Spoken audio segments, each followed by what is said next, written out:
ಎಲ್ಲರಿಗೂ ನಮಸ್ಕಾರ. ನಿಮ್ಮ ಶ್ರಾವಸ್ ಕಲ್ಪವೃಕ್ಷ ಚಾನಲ್ಗೆ ಸ್ವಾಗತ. ಇವತ್ತು ಹೆಪ್ಪೆ ಹಾಕಿಲ್ಲ ಅಥವಾ ಮೊಸರು ಇವತ್ತು ರೆಡಿ ಇಲ್ಲ ಅಂತಂದರೆ ಕೇವಲ 10 ನಿಮಿಷದಲ್ಲಿ ನೀವು ಈ ರೀತಿ ಗಟ್ಟಿಯಾಗಿರ್ತಕ್ಕಂಥ ಒಂದು ಮೊಸರನ್ನ ಮಾಡ್ಕೊಳ್ಬೋದು. ತುಂಬಾ ಸಿಂಪಲ್ಲಾಗಿ ಮಾಡ್ಕೊಳ್ಬೋದು. ಹಾಗೆ ರುಚಿಯಲ್ಲಿ ಯಾವುದೇ ರೀತಿಯ ಬದಲಾವಣೆ ಆಗೋದಿಲ್ಲ.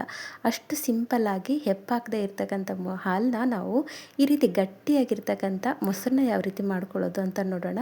ಮಾಡೋ ವಿಧಾನ ನೋಡ್ಕೊಂಡು ಬಿಡೋಣ. ಮೊದಲಿಗೆ ನಾನಿಲ್ಲಿ ಗ್ಯಾಸ್ ಮೇಲೆ ಒಂದು ಕಡಾಯಿ ಇಟ್ಕೊಂಡಿದ್ದೀನಿ. ಕಡಾಯಿಗೆ ಒಂದು ಫುಲ್ ಫ್ಯಾಟ್ ಆಗಿರ್ತಕ್ಕಂಥ ಅಥವಾ ನೀರೇ ಮಿಕ್ಸ್ ಮಾಡದೇ ಇರ್ತಕ್ಕಂಥ ಒಂದು ಹಾಲನ್ನ ನಾನು ಇಲ್ಲಿ ಸೇರಿಸ್ಕೊಳ್ತಿದ್ದೀನಿ. ಇವಾಗಿಲ್ಲಿ ಈ ಹಾಲನ್ನ ನಾವು ಕಾಯಿಸ್ಕೊಳ್ಬೇಕು. ನಾರ್ಮಲಾಗಿ ಯಾವ ರೀತಿ ಹಾಲು ಕಾಯಿಸ್ತೀವಿ ಅದೇ ರೀತಿಯಲ್ಲಿ ಒಂದು ಸ್ವಲ್ಪ ಕೈ ಆಡಿಸ್ತಾ ಕಾಯಿಸ್ಕೊಳ್ಳಿ. ಹಾಗೆ ಇಲ್ಲಿ ಗಟ್ಟಿಯಾಗಿರ್ತಕ್ಕಂಥ ಹಾಲನ್ನ ಹಾಕಿರೋದ್ರಿಂದ, ನೀರನ್ನ ಬೆರೆಸದೆ ಹಾಕಿರೋದ್ರಿಂದ ತಳ ಹಿಡಿಯೋ ಚಾನ್ಸಸ್ ಇರುತ್ತೆ. ಹಾಗಾಗಿ ಮಧ್ಯದಲ್ಲಿ ಒಂದು ಸ್ವಲ್ಪ ಕೈ ಆಡಿಸ್ತಾ ಈ ರೀತಿ ಉಕ್ಕು ಬರೋವರೆಗೂ ನಾವು ಅಂದರೆ ಕೆನೆ ಕಟ್ಕೊಳ್ಳೋವರೆಗೂ ನಾವು ಹಾಲನ್ನ ಕಾಯಿಸ್ಕೊಳ್ಬೇಕು. ಇವಾಗ ಹಾಲು ಕಾಸಿದ್ದಾಗಿದೆ. ಇಷ್ಟು ಕಾಯಿಸ್ಕೊಂಡ್ರೆ ಸಾಕು.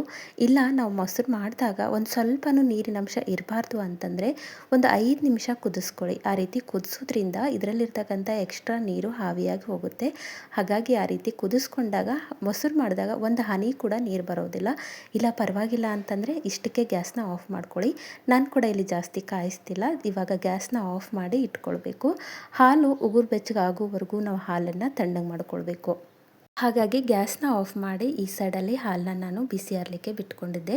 ಇವಾಗ ಹಾಲು ಕಂಪ್ಲೀಟಾಗಿ ಅಂತಂದರೆ ಒಂದು ಸ್ವಲ್ಪ ಉಗುರು ಬೆಚ್ಚಗಿರಬೇಕು ಅಷ್ಟೇ. ಇವಾಗ ನೋಡಿ, ಈ ಕೆನೆನ ನೀವು ಬೇಕು ಅಂದರೆ ತೆಗೆದಿಟ್ಕೊಳ್ಳಿ, ಇಲ್ಲ ಅಂತಂದರೆ ಹಾಗೆ ಕೂಡ ಹೆಪ್ಪಿಗೆ ಹಾಕ್ಬೋದು. ನಾನಿಲ್ಲಿ ಒಂದು ಸ್ವಲ್ಪ ತೆಗೆದಿಟ್ಕೊಳ್ತಿದ್ದೀನಿ. ಇದು ನಿಮ್ಮ ಇಷ್ಟ, ಇದ್ರೂ ಕೂಡ ಒಳ್ಳೆಯದು, ತೆಗೆದ್ರೂ ಕೂಡ ಒಳ್ಳೆಯದು. ಫುಲ್ ಫ್ಯಾಟ್ ಬರೋದಿಲ್ಲ ಅನ್ನೋದಕ್ಕೋಸ್ಕರ ನಾನಿಲ್ಲಿ ತೆಗೆದಿಟ್ಕೊಳ್ತಿದ್ದೀನಿ.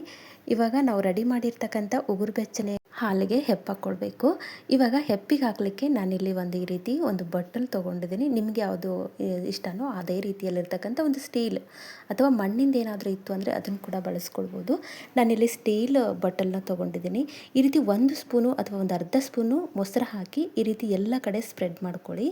ನೀವು ಯಾವ ಒಂದು ಬಟ್ಟಲು ಅಥವಾ ಒಂದು ಕಪ್ಪಿಗೆ ನೀವು ಹೆಪ್ಪು ಹಾಕ್ತೀರಿ ಆ ಒಂದು ಪಾತ್ರೆಗೆ ಈ ರೀತಿ ಮೊಸರನ್ನ ಹಾಕಿ ಈ ರೀತಿ ಎಲ್ಲ ಕಡೆ ಸ್ಪ್ರೆಡ್ ಮಾಡ್ಕೊಳ್ಳಿ. ಈ ರೀತಿ ಮಾಡೋದ್ರಿಂದ ನಾವು ಮಾಡ್ತಕ್ಕಂಥ ಮೊಸರು ಗಟ್ಟಿಯಾಗಿ ಬರುತ್ತೆ. ಹಾಗಾಗಿ ಈ ರೀತಿ ಎಲ್ಲ ಕಡೆ ಮೊಸರನ್ನ ಸ್ಪ್ರೆಡ್ ಮಾಡಿಟ್ಕೊಳ್ಳಿ. ಇವಾಗ ನೋಡಿ, ನಾವು ಉಗುರು ಬೆಚ್ಚನೆ ಹಾಲನ್ನ ಇಲ್ಲಿ ಸೇರಿಸ್ಕೊಳ್ತಿದ್ದೀನಿ. ನಾನು ಈ ಒಂದು ಕಪ್ಪು ಅಥವಾ ಬೌಲಿಂದ ಮಾತ್ರ ಎಷ್ಟು ಬೇಕೋ ಅಷ್ಟು ಮೊಸರನ್ನ ರೆಡಿ ಮಾಡ್ಕೊಳ್ತಿದ್ದೀನಿ.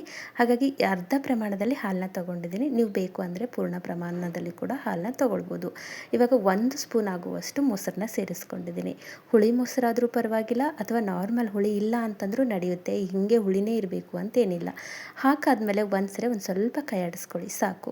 ಇವಾಗ ಇದು ರೆಡಿಯಾಗಿದೆ. ಇದನ್ನು ನಾವು 10 ನಿಮಿಷದಲ್ಲಿ ಯಾವ ರೀತಿ ಮೊಸರು ಮಾಡೋದು ಅಂತ ನೋಡ್ಕೊಳ್ಳೋಣ. ಇವಾಗ ನೋಡಿ, ಗ್ಯಾಸ್ ಮೇಲೆ ಒಂದು ಪಾತ್ರೆ ಇಟ್ಕೊಂಡಿದ್ದೀನಿ. ಪಾತ್ರೆಗೆ 1 ರಿಂದ 1.5 ಕಪ್ ಆಗುವಷ್ಟು ನೀರನ್ನ ಸೇರಿಸ್ಕೊಳ್ಳಿ. ಈ ರೀತಿ ನೀರನ್ನ ಸೇರಿಸಾದ್ಮೇಲೆ ನೀರು ಬಬಲ್ಸ್ ಬರೋವರೆಗೂ ಒಂದು ಸ್ವಲ್ಪ ಮೀಡಿಯಮ್ ಫ್ಲೇಮಲ್ಲಿ ಗ್ಯಾಸ್ ಇಟ್ಕೊಂಡು ನೀರನ್ನ ನಾವು ಕಾಯಿಸ್ಕೊಳ್ಬೇಕು. ಇವಾಗ ನೋಡಿ, ಬಬಲ್ಸ್ ಬಂದಿದೆ. ಈಗ ಈ ರೀತಿ ಹೋಲ್ ಆಗಿರ್ತಕ್ಕಂಥ ಜರಡಿನ ಮೇಲ್ಗಡೆ ಇಟ್ಕೊಳ್ಬೇಕು. ಇದರ ಮೇಲ್ಗಡೆ ನಾವು ಏನು ಹೆಪ್ಪು ಹಾಕಿದ್ದೀವಲ್ಲ ಆ ಒಂದು ಹಾಲಿನ ಒಂದು ಬಟ್ಟಲನ್ನು ಅಥವಾ ಕಪ್ಪನ್ನು ನಾನು ಇಲ್ಲಿ ಇಟ್ಕೊಳ್ತಿದ್ದೀನಿ. ಈ ರೀತಿ ಕರೆಕ್ಟಾಗಿ ಇಟ್ಕೊಂಡು ಇದ್ರ ಮೇಲ್ಗಡೆ ನೀವು ಮುಚ್ಚಬಾರ್ದು.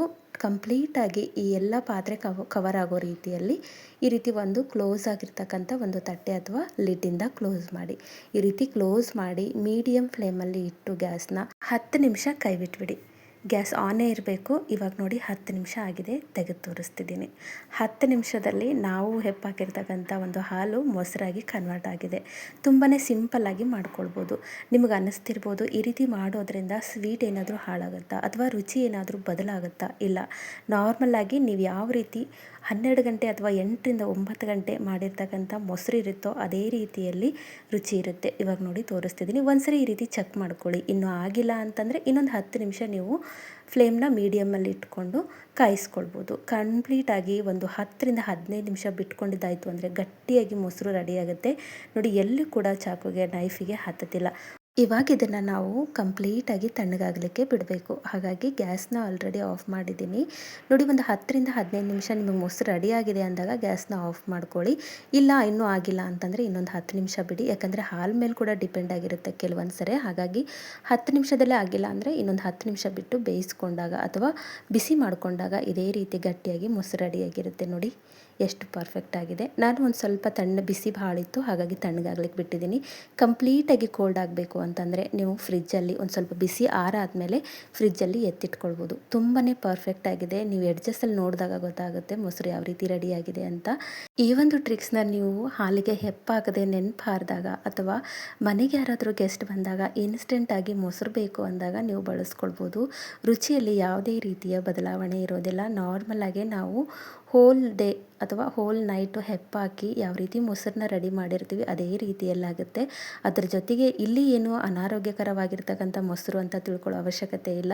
ಯಾಕಂದರೆ ವೈಜ್ಞಾನಿಕವಾಗಿ ನಾವು ಹಾಕಿರ್ತಕ್ಕಂಥ ಹೆಪ್ಪು ಅಂದರೆ ಹಾಲು ಮೊಸರಿನ ಜೊತೆ ಸೇರಿಕೊಂಡು ಆ ಒಂದು ತಾಪಮಾನಕ್ಕೆ ಅಂದರೆ ಬಿಸಿ ಮಾಡಿದಾಗ ಉಂಟಾಗ್ತಕ್ಕಂಥ ಒಂದು ತಾಪಮಾನಕ್ಕೆ ಅನುಗುಣವಾಗಿ ಮೊಸರಾಗಿ ಕನ್ವರ್ಟ್ ಆಗಿರುತ್ತೆ. ಹಾಗಾಗಿ ಆರೋಗ್ಯಕ್ಕೆ ಯಾವುದೇ ರೀತಿಯಲ್ಲಿ ತೊಂದರೆ ಇಲ್ಲ. ನೋಡಿ, ಒಂದು ಸ್ವಲ್ಪ ನೀರಿನ ಅಂಶ ಇತ್ತು ಅನಿಸುತ್ತೆ, ಹಾಗಾಗಿ ಈ ರೀತಿ ನೀರನ್ನ ನಾನು ಸ್ಟ್ರೈನ್ ಮಾಡ್ಕೊಳ್ತಿದ್ದೀನಿ. ನೀರು ಯಾಕೆ ಅಂತಂದರೆ ನಾವು ಬಿಸಿ ಮಾಡ್ತಕ್ಕಂಥ ಹಾಲು ಕಂಪ್ಲೀಟಾಗಿ ನಾನು ಬಿಸಿ ಮಾಡಿಲ್ಲ, ಜಸ್ಟ್ ಒಂದು ಹುಕ್ಕು ಬಂದ ತಕ್ಷಣ ತೆಗೆದುಬಿಟ್ಟಿದ್ದೀನಿ. ಹಾಗಾಗಿ ನೀರಿನ ಅಂಶ ಇರುತ್ತೆ. ನೀವೇನಾದರೂ ಇನ್ನೂ ಒಂದು ಕುದಿಸ್ಕೊಂಡು ಹಾಲಲ್ಲಿರ್ತಕ್ಕಂಥ ನೀರನ್ನ ಕಂಪ್ಲೀಟಾಗಿ ತೆಗೆದಿದ್ದಾಯಿತು ಅಂತಂದರೆ ಇಷ್ಟು ಕೂಡ ನೀರು ಬರೋದಿಲ್ಲ. ಒಂದು ಸ್ಪೂನ್ ಆಗುವಷ್ಟು ನೀರು ಬಂದಿತ್ತು ಅಷ್ಟೇ.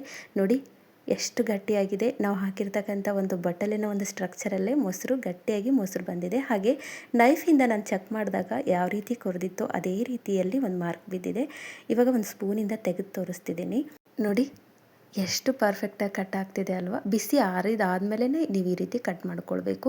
ಬಿಸಿ ಬೇಗ ಆರಬೇಕು ಅಂತಂದರೆ ಒಂದು ಸ್ವಲ್ಪ ಒಂದು ಫ್ಯಾನಿನ ಗಾಳಿಯೋ ಅಥವಾ ಒಂದು ಸ್ವಲ್ಪ ಕೆಳಗಡೆ ನೀರು ಹಾಕಿ ಈ ಒಂದು ಬಟ್ಟಲನ್ನ ಆ ನೀರಲ್ಲಿಟ್ಟಾಗ ಬೇಗ ಬಿಸಿ ಆರಿಕೊಳ್ಳುತ್ತೆ. ನೋಡಿ ಎಷ್ಟು ಪರ್ಫೆಕ್ಟಾಗಿ ಬಂದಿದೆ. ನೀವು ಹುಳಿ ಮೊಸರು ಹಾಕಿದ್ರು ಅಂತಂದರೆ ಹುಳಿಯಾಗಿ ಬರುತ್ತೆ.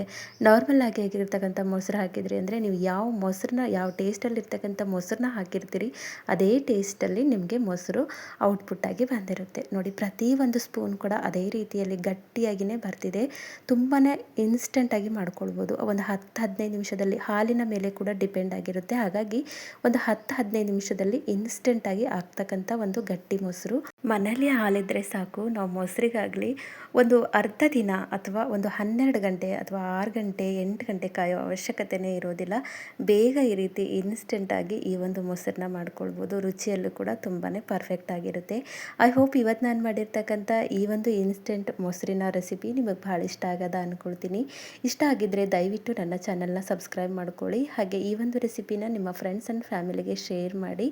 ನಾಳೆ ಮತ್ತೊಂದು ಹೊಸ ರೆಸಿಪಿಯೊಂದಿಗೆ ಸಿಗೋಣ. ಧನ್ಯವಾದ.